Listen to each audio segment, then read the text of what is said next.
Hello and welcome. I'm Vijay Umapathy, Director of Product Management at Heap, and I'm thrilled to be here. I want to thank Product School for having us, and I'm very proud to be joining all the speakers on the lineup. So the title of my presentation is Shifting Your Product Team from Data to Insights and then to Action. And it reflects a number of things that we've been noticing in the world of product management.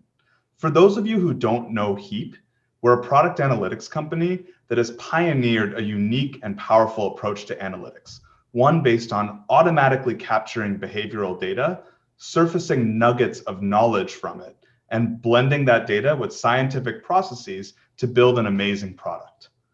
I'll talk more about that later, but as an introduction, I'll say that if you're looking for a smarter way to make product decisions, Heap is here to help.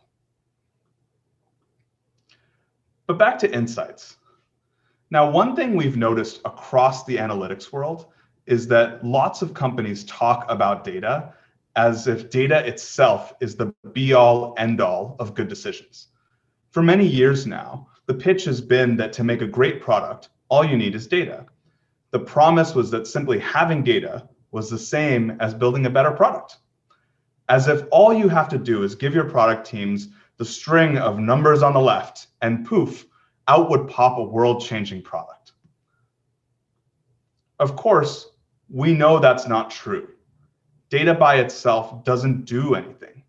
We've described this problem with the phrase, the tool is not the action, which it isn't. Having data is not the same thing as using that data to make better decisions. Having numbers in front of you isn't the same as using those numbers to build things. What's important isn't just data, it's how product teams use that data to build better products. It's how they build data into their practices and activities. It's how they extract the information that matters from the data they have. So what does turn data into great products? Well, we'd claim that what turns data into great products is insights. It's insights, we'd say, that are the key intermediary link between data on one side and great products on the other. Okay, so the idea that insights are more important is probably not a novel idea to most people here. It's important to get insights, no kidding. But we think there's something to be gained by being a little bit more specific. If insights are what matter, then by honing in on what an insight is and thinking carefully about how we acquire them, we can work to structure our product development processes around getting more of them. So what is an insight? Well, I'll suggest a definition. As we see it, an insight has two characteristics. An insight changes the story you tell about your product, and an insight leads you to action. So first, number one, an insight changes the story you tell about your product. As we see it, this is one of the primary ways that data becomes useful.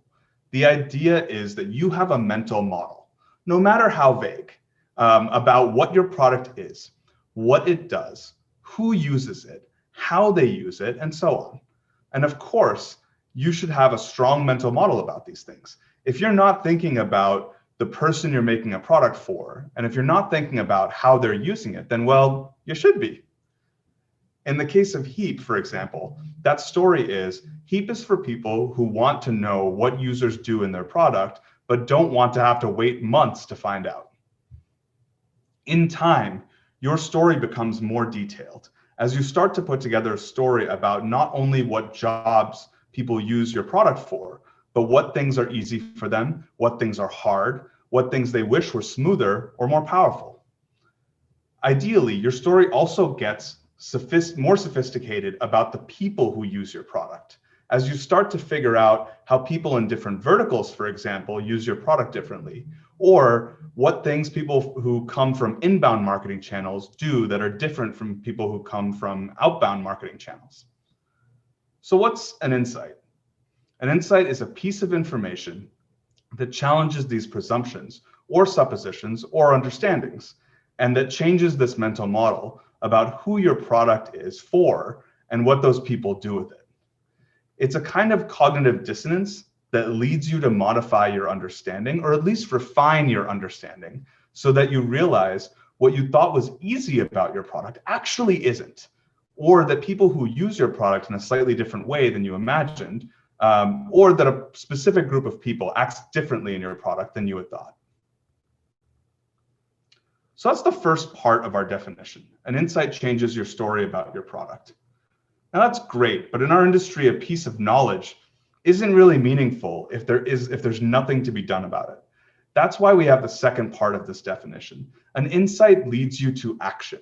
The point is that an insight is valuable not only if it changes your mental model, but if it leads you to change something about your product, or about how you sell your product, or about how you evolve product market fit. For example, our customer, Sur La Table, found that people who viewed the company's product pages tended to purchase more than people who didn't. That was something that refined their mental model. The action they took was to drive usage to those product pages by changes to their layout and navigation on their site. This experiment turned out to increase purchase rates by 6%. That's an insight, a piece of information that changed their story and that led them to action. Okay, so that's what an insight is. So let's go back a little bit. If we said that insights are the crucial link between data and product, then it seems like you'll want as many insights as you can get. Or at least that's what we believe, that a good analytics tool and a good analytics practice, what it should do is maximize the amount of insights that a product team acquires. The more and the deeper the insights that a team receives, the better. This leads to the main part of this talk. How do you move from data to insights? That's one of the big things we've been working on at Heap.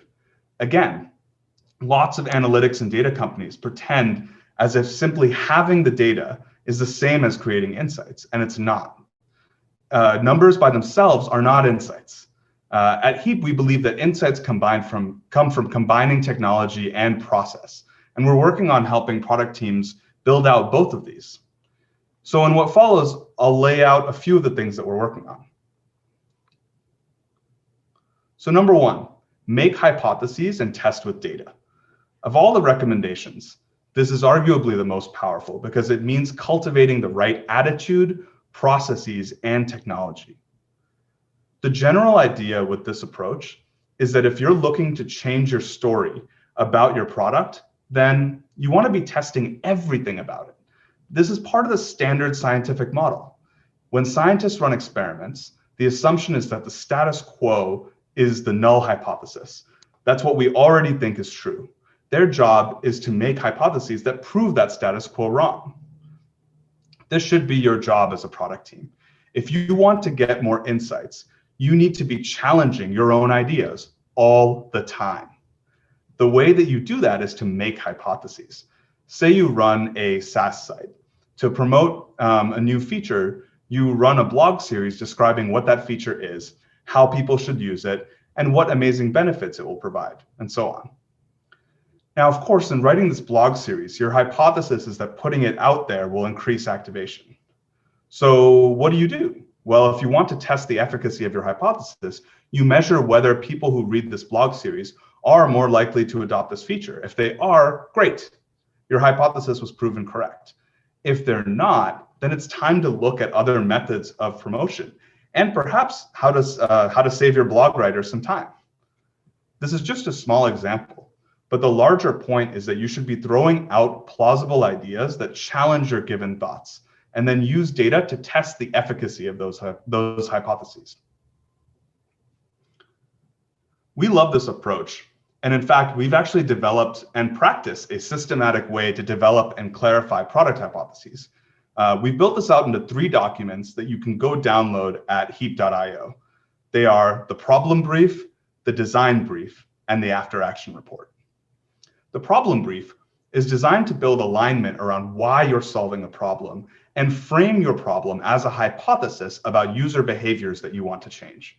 For example, if we think that users are having a hard time using a feature, we may make a hypothesis that reducing the steps in that workflow to use that feature will result in better adoption and long-term retention of that feature. The design brief, on the other hand, is aimed at going from the problem space to the solution space. That is, given a well-framed problem that does not specify one specific solution, this is a big trap that a lot of PMs fall into. The idea of a design brief is that given a well-framed problem, we should explore and clearly document that exploration of a space of solutions that we can think of, evaluate the trade-offs between these solutions, and then choose a direction. And we should do all of this in a lightweight way without having to waste weeks creating detailed mock-ups that may be part of a solution or even a high-level design direction that we don't end up pursuing. And then third, the after-action report is aimed at closing the loop on the hypotheses that you created with the problem brief. Given the set of hypotheses that you made about changes to user behavior, where were you right? Where were you wrong? What did you learn as a result? This is valuable not only in the context of your own learning and your team's learning, but it also builds up a collective knowledge about your customer base. And this can be really crucial as you build out your teams and as you grow as an organization, so that as the personnel on your team grow and change, as an organization, you don't keep repeating the same mistakes because you're building up this library of learning over time. So let's go to number 2. Have the data at hand. Oops. Of course, the idea that you should be making hypotheses and testing with data is only possible if you have the data. Want to make 100 hypotheses? That's easy. Want to test them? Well, that depends on having the data. Of course, as a product analytics company, we think having the data is essential. But the thing is, for most PMs, actually getting the data in usable form is the problem. This is partially why we built Heap. In most cases, getting data on how people use your product is difficult. First, you have to decide what you want to track. Then you have to cajole engineers into writing tracking code for you. Then you have to wait months for the data to come in. Then once you have the data, you need to know how to analyze it to get the information that you want. All of this is no small feat. At Heap, we believe that getting insights shouldn't be difficult. When we started Heap, we knew there had to be a better way. That's why we built our platform on automatic capture.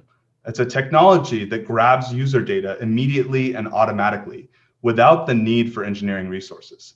You'll always have the data you need, and you can query it retroactively when you realize you have a question. So let's be even more prescriptive. One thing that we believe is, for a long time, PMs had to choose between two of the following.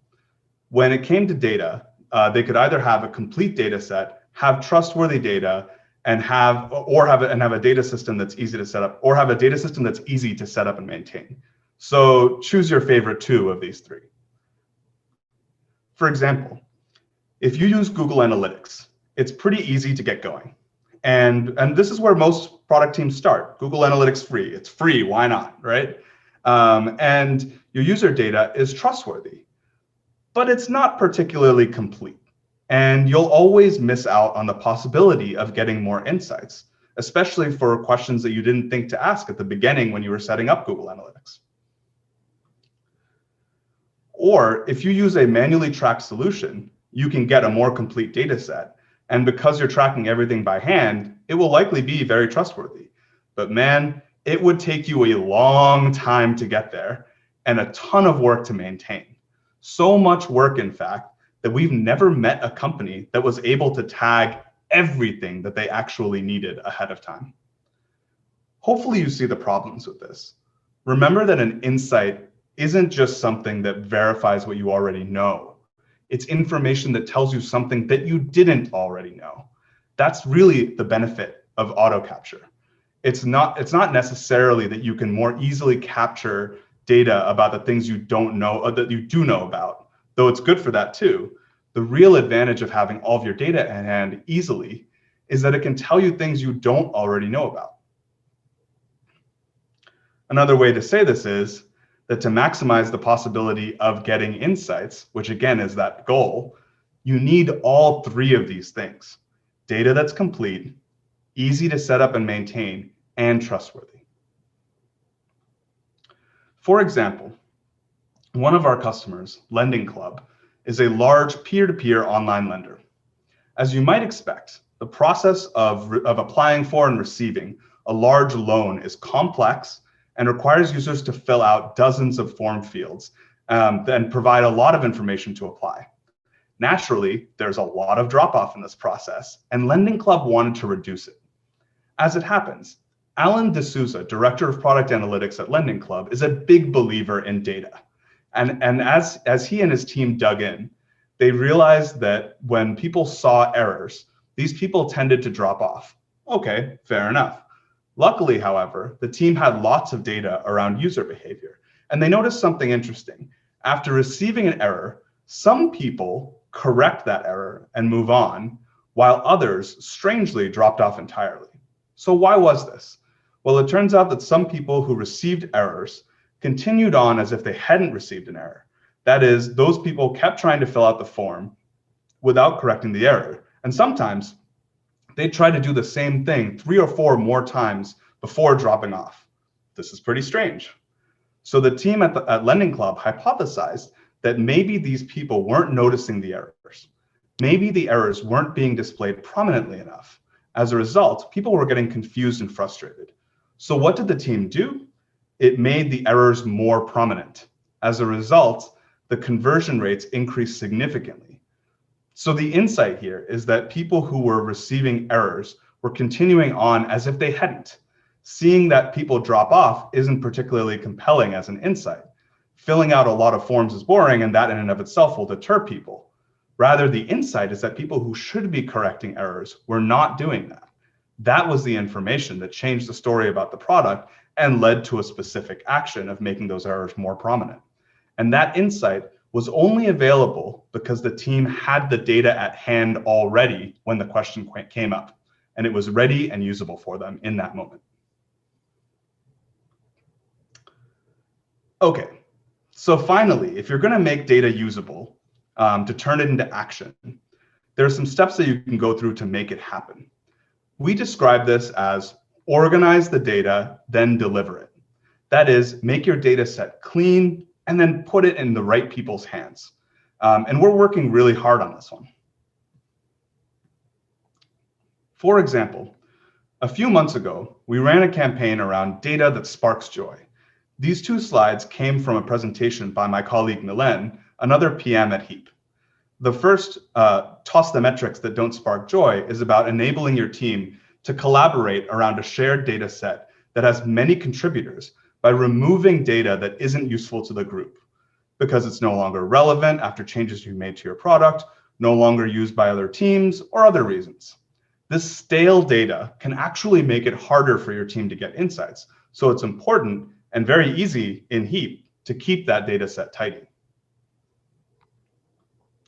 The other thing that we encourage teams to do is be rigorous about naming and transparency. We actually thought this was so important, in fact, that we built it into our product. We did this by adding a data dictionary, which ensures consistent naming and categorization and allows teams to annotate event definitions. So for example, clearly including a user's action, where in the app they took that action, and any context on what they took that action on. An internal wiki can also be a helpful tool here.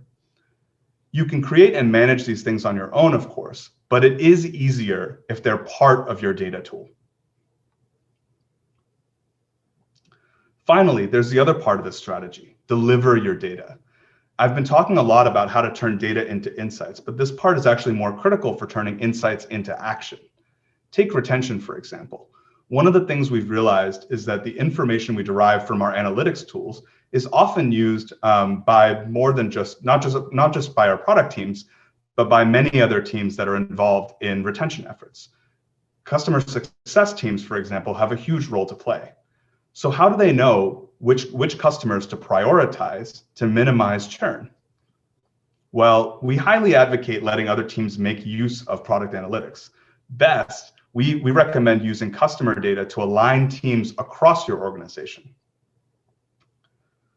Well, our customer conductor, for example, was having trouble understanding whether they were providing enough value to their customers. So they created a new metric. They called it user value. Amazingly, they put this metric together using more than 80 inputs, most measured in Heap. These were weighted according to the degree that they correlated with ongoing retention. It was really a tour de force of analytics. Not only did they calculate the likelihood that saving a report in their tool would predict retention, they calculated the relative likelihood of each kind of report in their tool. So if saving a certain kind of report correlated slightly more with long-term retention, they would weigh that act slightly more in their larger user value metric. So this was amazing, and it let Conductor know with extreme granularity which accounts were healthy.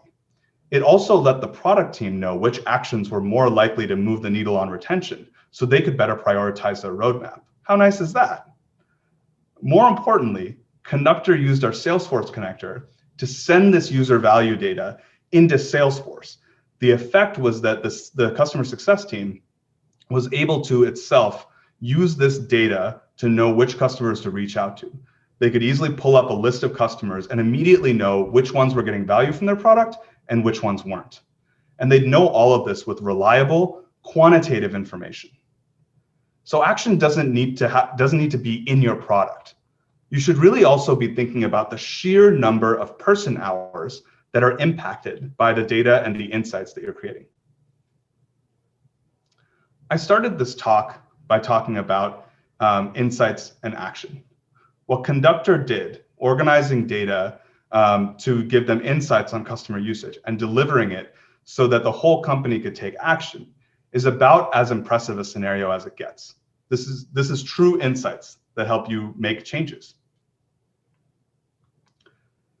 So just to recap, the 3 strategies that we recommend: make hypotheses, test with data, have the data, and then organize the data, then deliver it, are 3 of the approaches that we recommend to teams looking to move from raw data to insights and then to action. And again, that's what moves us from data to great products. If you're interested in learning and talking more about data or insights or actions, I encourage you to reach out. Thank you very much.